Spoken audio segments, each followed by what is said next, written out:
تفسیر تفہیم القرآن سورۃ الاخلاص نمبر 112 سورہ کا تعارف۔ الاخلاص اس سورہ کا محض نام ہی نہیں ہے بلکہ اس کے مضمون کا عنوان بھی ہے، کیونکہ اس میں خالص توحید بیان کی گئی ہے۔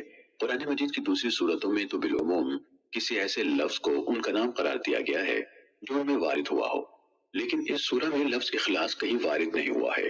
اس کو یہ نام اس کے معنی کے لحاظ سے دیا گیا ہے۔ جو شخص بھی اس کو سمجھ کر اس کی تعلیم پر ایمان لے آئے گا وہ شرک سے خلاصی پا جائے گا۔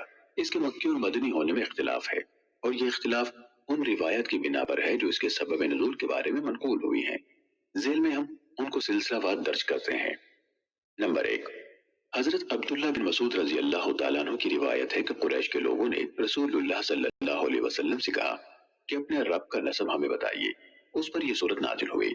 اہل عرب کا قاعدہ تھا کہ جب وہ کسی اجنبی شخص سے تعارف حاصل کرنا چاہتے تو کہتے تھے انسبہ لنا، اس کا نسب ہمیں بتاؤ، کیونکہ ان کے ہاں تعارف میں سب سے پہلی چیز جو دریافت طلب ہوتی تھی وہ یہ تھی کہ اس کا نسب کیا ہے اور وہ کس قبیلے سے تعلق رکھتا ہے۔ اسی لیے انہوں نے جب رسول اللہ صلی اللہ علیہ وسلم سے یہ پوچھنا چاہا کہ آپ کا رب کون ہے اور کیسا ہے تو انہوں نے کہا انسب لنا ربک، یعنی اپنے رب کا نسب ہمیں بتائیے۔ نمبر 2، ابو العالیہ نے حضرت ابی بن کعب رضی اللہ تعالیٰ عنہ کے حوالے سے بیان کیا ہے کہ مشرکین نے رسول اللہ صلی اللہ علیہ وسلم سے کہا کہ اپنے رب کا نسب ہمیں بتائیے۔ اس پر اللہ تعالیٰ نے یہ سورہ مبارکہ نازل فرمائی۔ ترمذی نے اسی مضمون کی ایک روایت ابو العالیہ سے نقل کی ہے جس میں حضرت ابی بن کعب کا حوالہ نہیں ہے اور اسے صحیح تر کہا ہے۔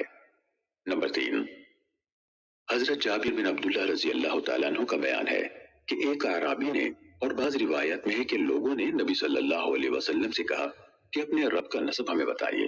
اس پر اللہ تعالیٰ نے یہ سورت نازل فرمائی۔ نمبر 4، اکرمہ نے ابن عباس رضی اللہ عنہما سے روایت نقل کی ہے کہ یہودیوں کا ایک گروہ رسول اللہ صلی اللہ علیہ وسلم کی خدمت میں حاضر ہوا جس میں کعب بن اشرف اور حیی بن اخطب وغیرہ شامل تھے، اور انہوں نے کہا اے محمد صلی اللہ علیہ وسلم ہمیں بتائیے کہ آپ کا وہ رب کیسا ہے جس نے آپ کو بھیجا ہے۔ اس پر اللہ تعالیٰ نے یہ سورہ مبارکہ نازل فرمائی۔ ان کے علاوہ مزید چند روایات ابن تیمیہ نے اپنی تفسیر سورہ اخلاص میں نقل کی ہیں جو یہ ہیں۔ نمبر 5، حضرت انس رضی اللہ تعالیٰ عنہ کا بیان ہے کہ خیبر کے کچھ یہودی رسول اللہ صلی اللہ علیہ وسلم کی خدمت میں حاضر ہوئے اور انہوں نے کہا اے ابو القاسم، اللہ نے ملائکہ کو نور حجاب سے، آدم کو مٹی کے سڑے ہوئے گارے سے، ابلیس کو آگ کے شعلے سے، آسمان کو دھوئیں سے اور زمین کو پانی کے جھاگ سے بنایا۔ اب ہمیں اپنے رب کے متعلق بتائیے کہ وہ کس چیز سے بنا ہے۔ رسول اللہ صلی اللہ علیہ وسلم نے اس بات کا کوئی جواب نہ دیا۔ پھر جبریل علیہ السلام آئے اور انہوں نے کہا کہ اے محمد ان سے کہیے هو اللہ احد۔ نمبر 6، عامر بن طفیل نے حضور صلی اللہ علیہ وسلم سے کہا کہ اے محمد آپ کس چیز کی طرف ہمیں بلاتے ہیں؟ آپ نے فرمایا اللہ کی طرف۔ عامر نے کہا اچھا تو اس کی کیفیت مجھے بتائیے، وہ سونے سے بنا ہوا ہے یا چاندی سے یا لوہے سے؟ اس پر یہ صورت نازل ہوئی۔ نمبر 7، ضحاک اور قتادہ اور مقاتل کا بیان ہے کہ یہودیوں کے کچھ علماء حضور صلی اللہ علیہ وسلم کے پاس آئے اور انہوں نے کہا کہ اے محمد اپنے رب کی کیفیت ہمیں بتائیے، شاید کہ ہم آپ پر ایمان لے آئے۔ اللہ نے اپنی صفت تورات میں نازل کی ہے، آپ بتائیے کہ وہ کس چیز سے بنا ہے، کس جنس سے ہے، سونے سے بنا ہے یا تانبے سے یا پیتل سے یا لوہے سے یا چاندی سے، اور کیا وہ کھاتا ہے اور پیتا ہے، اور کس سے اس نے دنیا وراثت میں پائی ہے، اور اس کے بعد کون اس کا وارث ہوگا؟ اس پر اللہ تعالیٰ نے یہ سورت نازل فرمائی۔ نمبر 8، ابن عباس کی روایت ہے کہ نجران کے عیسائیوں کا ایک وفد 7 پادریوں کے ساتھ نبی صلی اللہ علیہ وسلم کی خدمت میں حاضر ہوا اور اس نے حضور سے کہا ہمیں بتائیے آپ کا رب کیسا ہے، کس چیز سے بنا ہے؟ آپ نے فرمایا میرا رب کسی چیز سے نہیں بنا ہے، وہ تمام اشیاء سے جدا ہے۔ اس پر اللہ تعالیٰ نے یہ سورت نازل فرمائی۔ ان روایات سے معلوم ہوتا ہے کہ مختلف مواقع پر مختلف لوگوں نے رسول اللہ صلی اللہ علیہ وسلم سے اس معبود کی ماہیت اور کیفیت دریافت کی تھی جس کی بندگی و عبادت کی طرف آپ لوگوں کو دعوت دے رہے تھے، اور ہر موقع پر آپ نے اللہ تعالیٰ کے حکم سے ان کو جواب میں یہی سورت سنائی تھی۔ سب سے پہلے یہ سوال مکے میں قریش کے مشرکین نے آپ سے کیا اور اس کے جواب میں یہ سورت نازل ہوئی۔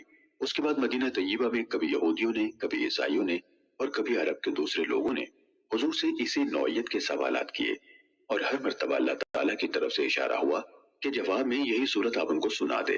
ان روایات میں سے ہر ایک میں یہ جو کہا گیا ہے کہ اس موقع پر یہ صورت نازل ہوئی تھی، اس سے کسی کو یہ خیال نہیں ہونا چاہیے کہ یہ سب روایتیں باہم متضاد ہیں۔ اصل بات یہ ہے کہ کسی مسئلے کے بارے میں اگر پہلے سے کوئی آیت یا صورت نازل شدہ موجود ہوتی تھی تو بعد میں جب کبھی حضور کے سامنے وہی مسئلہ پیش کیا جاتا، اللہ تعالیٰ کی طرف سے ہدایت آ جاتی تھی کہ اس کا جواب فلاں آیت یا صورت میں ہے، یا اس کے جواب میں وہ آیت یا صورت لوگوں کو پڑھ کر سنا دی جائے۔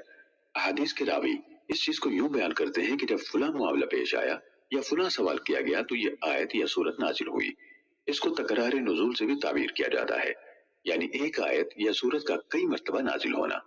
بس صحیح بات یہ ہے کہ یہ صورت دراصل مکی ہے، بلکہ اس کے مضمون پر غور کرنے سے محسوس ہوتا ہے کہ یہ مکے کے بھی ابتدائی دور میں نازل ہوئی ہے، جب اللہ تعالیٰ کی ذات و صفات کے بیان میں قرآن کی مفصل آیات ابھی نازل نہیں ہوئی تھی، اور رسول اللہ صلی اللہ علیہ وسلم کی دعوت اللہ کو سن کر لوگ یہ معلوم کرنا چاہتے تھے کہ آخر آپ کا وہ رب ہے کیسا جس کی بندگی و عبادت کی طرف آپ لوگوں کو بلا رہے ہیں۔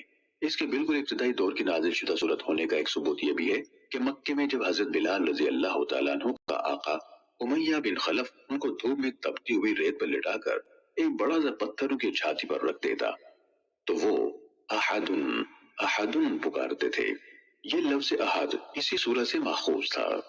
شان نزول کے بارے میں جو روایات اوپر درج کی گئی ہیں ان پر ایک نگاہ ڈالنے سے معلوم ہو جاتا ہے کہ جب رسول اللہ صلی اللہ علیہ وسلم توحید کی دعوت لے کر اٹھے تھے اس وقت دنیا کے مذہبی تصورات کیا تھے۔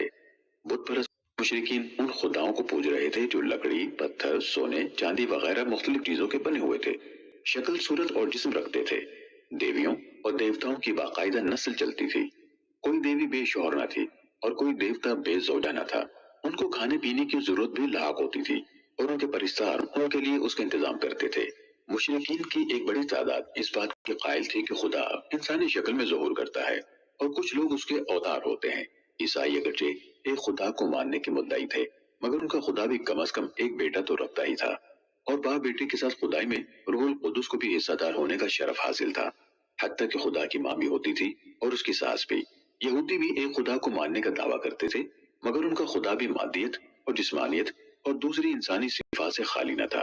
وہ ٹہلتا تھا، انسانی شکل میں نمودار ہوتا تھا، اپنے کسی بندے سے کشتی بھی لڑ لیتا تھا، اور ایک عدد بیٹے یعنی عزیر کا باپ بھی تھا۔ ان مذہبی گروہوں کے علاوہ مجوسی آتش پرست تھے اور سابی ستارہ پرست۔ اس حالت میں جب اللہ وحدہ لا شریک کو ماننے کی دعوت لوگوں کو دی گئی تو ان کے ذہن میں یہ سوالات پیدا ہونا ایک لازمی امر تھا کہ وہ رب ہے کس قسم کا جسے تمام ارباب اور معبودوں کو چھوڑ کر تنہا ایک ہی رب اور معبود تسلیم کرنے کی دعوت دی جا رہی ہے۔ قرآن مجید کا یہ اعجاز ہے کہ اس نے ان سوالات کا جواب چند الفاظ میں دے کر اللہ کی ہستی کا ایسا واضح تصور پیش کر دیا جو تمام مشرکانہ تصورات کا خلا کر دیتا ہے، اور اس کی ذات کے ساتھ مخلوقات کی صفات میں سے کسی صفت کی آلودگی کے لیے کوئی گنجائش باقی نہیں رہنے دیتا۔ یہی وجہ ہے کہ رسول اللہ صلی اللہ علیہ وسلم کی نگاہ میں اس صورت کی بڑی عظمت تھی، اور آپ مختلف طریقوں سے مسلمانوں کو اس کی اہمیت محسوس کراتے تھے تاکہ وہ کثرت سے اس کو پڑھیں اور عوام الناس میں اسے پھیلائیں، کیونکہ یہ اسلام کے اولین بنیادی عقیدے یعنی توحید کو 4 ایسے مختصر فقروں میں بیان کر دیتی ہے جو فوراً انسان کے ذہن نشین ہو جاتے ہیں اور آسانی سے زبانوں پر چڑھ جاتے ہیں۔ احادیث میں کثرت سے یہ روایت بیان ہوئی ہے کہ حضور نے مختلف مواقع پر مختلف طریقوں سے لوگوں کو بتایا کہ یہ سورت 1/3 قرآن کے برابر ہے۔ بخاری، مسلم، ابو داود، نسائی، ترمذی، ابن ماجہ، مسند احمد، طبرانی وغیرہ میں اس مضمون کی متعدد احادیث ابو سعید خدری، ابو ہریرہ، ابو ایوب انصاری، ابو دردہ، معاذ بن جبل، جابر بن عبداللہ، ابی بن کعب، ام کلثوم بنت عقبہ بن ابی معیط، ابن عمر، ابن مسعود، قتادہ بن نعمان، انس بن مالک اور ابو مسعود رضی اللہ تعالی عنہم اجمعین سے منقول ہوئی ہیں۔ مفسرین نے حضور کے اس ارشاد کی بہت سی توجیحات بیان کی ہیں، مگر ہمارے نزدیک سیدھی اور صاف بات یہ ہے کہ قرآن مجید جس دین کو پیش کرتا ہے اس کی بنیاد 3 عقیدے ہیں، ایک توحید، دوسرے رسالت، تیسرے آخرت۔ یہ سورت چونکہ خالص توحید کو بیان کرتی ہے اس لیے رسول اللہ صلی اللہ علیہ وسلم نے اس کو 1/3 قرآن کے برابر قرار دیا۔ حضرت عائشہ رضی اللہ تعالیٰ عنہ کی یہ روایت بخاری اور مسلم اور بعض دوسری کتب حدیث میں نقل ہوئی ہے کہ رسول اللہ صلی اللہ علیہ وسلم نے ایک صاحب کو ایک مہم پر سردار بنا کر بھیجا، اور اس پورے سفر کے دوران میں ان کا مستقل طریقہ یہ رہا کہ ہر نماز میں وہ قل هو اللہ احد پر قرات ختم کرتے تھے۔ واپسی پر ان کے ساتھیوں نے حضور سے اس کا ذکر کیا۔ آپ نے فرمایا ان سے پوچھو کہ وہ ایسا کیوں کرتے تھے۔ ان سے پوچھا گیا تو انہوں نے کہا کہ اس میں رحمان کی صفت بیان کی گئی ہے، اس لیے اس کا پڑھنا مجھے بہت محبوب ہے۔ حضور نے یہ بات سنی تو لوگوں سے فرمایا ان کو خبر دے دو کہ اللہ انہیں محبوب رکھتا ہے۔ اسی سے ملتا جلتا واقعہ بخاری میں حضرت انس سے مروی ہے۔ وہ فرماتے ہیں کہ انصار میں سے ایک صاحب مسجد قباء میں نماز پڑھاتے تھے اور ان کا طریقہ یہ تھا کہ ہر رکعت میں پہلے قل هو اللہ پڑھتے پھر کوئی اور سورت تلاوت کرتے۔ لوگوں نے اس پر اعتراض کیا اور ان سے کہا کہ یہ تم کیا کرتے ہو کہ قل هو اللہ پڑھنے کے بعد اسے کافی نہ سمجھ کر اور سورت بھی اس کے ساتھ ملا لیتے ہو، یہ ٹھیک نہیں ہے، یا تو صرف اسی کو پڑھو اور یا اسے چھوڑ کر کوئی اور سورت پڑھو۔ انہوں نے کہا میں اسے نہیں چھوڑ سکتا، تم چاہو تو میں نماز تمہیں پڑھاؤں ورنہ امامت چھوڑ دوں، لیکن لوگ ان کی جگہ کسی اور کو امام بنانا بھی پسند نہیں کرتے تھے۔